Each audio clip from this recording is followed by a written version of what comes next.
happened on September 11, 2001. The Washington Post claims reports that U.S. air defenses scrambled jets that day and were ready to shoot down United Flight 93 are false. The truth is the military never had any of the hijacked airliners in its sights. The troubling part of the story is officials with both NORAD and the FAA continued to give inaccurate information about the attacks for 2 years after 9/11. A member of the 9/11 Commission says his panel didn't trust testimony from Pentagon officials about the timeline of events, so they referred their concerns to the Pentagon Inspector General and even considered taking it to the Justice Department for a possible criminal probe.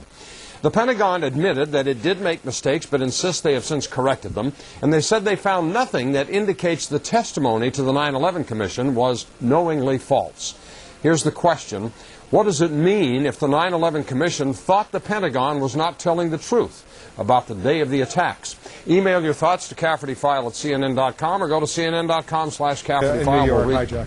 Thanks, Wolf. Hi. A member of the 9/11 Commission says that the Commission didn't trust some of the testimony from Pentagon officials about the timeline of events on that fateful day, September 11th. The question we asked is, what does it mean if the 9/11 Commission thought the Pentagon wasn't telling the truth?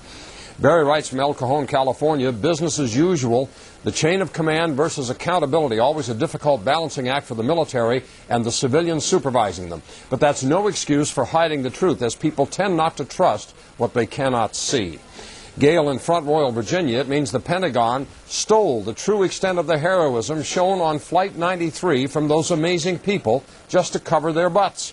If we knew our military never had any of those airlines in their sights on 9/11, we might think the Pentagon's leadership is incompetent. Mark in Massachusetts, it means the Pentagon believed it could lie and get away with it as long as the Republicans control all three branches of government. They were right. November can't come soon enough. Marie in Bartlett, Illinois, the 9/11 Commission failed. If they mulled criminal charges because they doubted the veracity of testimony from Pentagon personnel, why did they stop at that? And why say so now? If persons are suspected of lying, they must be brought up on charges and found either guilty or innocent. The Commission declared themselves to be judge and jury, and the kangaroo court verdict was not guilty.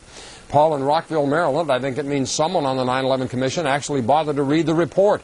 The fact that Henry Kissinger and George Mitchell both took the job and then quit should have been a tip-off to how big a can of worms they were opening. And finally, James in Newton, Missouri writes, it simply means that Congress and you, Jack, are all being paid by corporate America to fake indignation about things that nobody will do anything about. Wolf?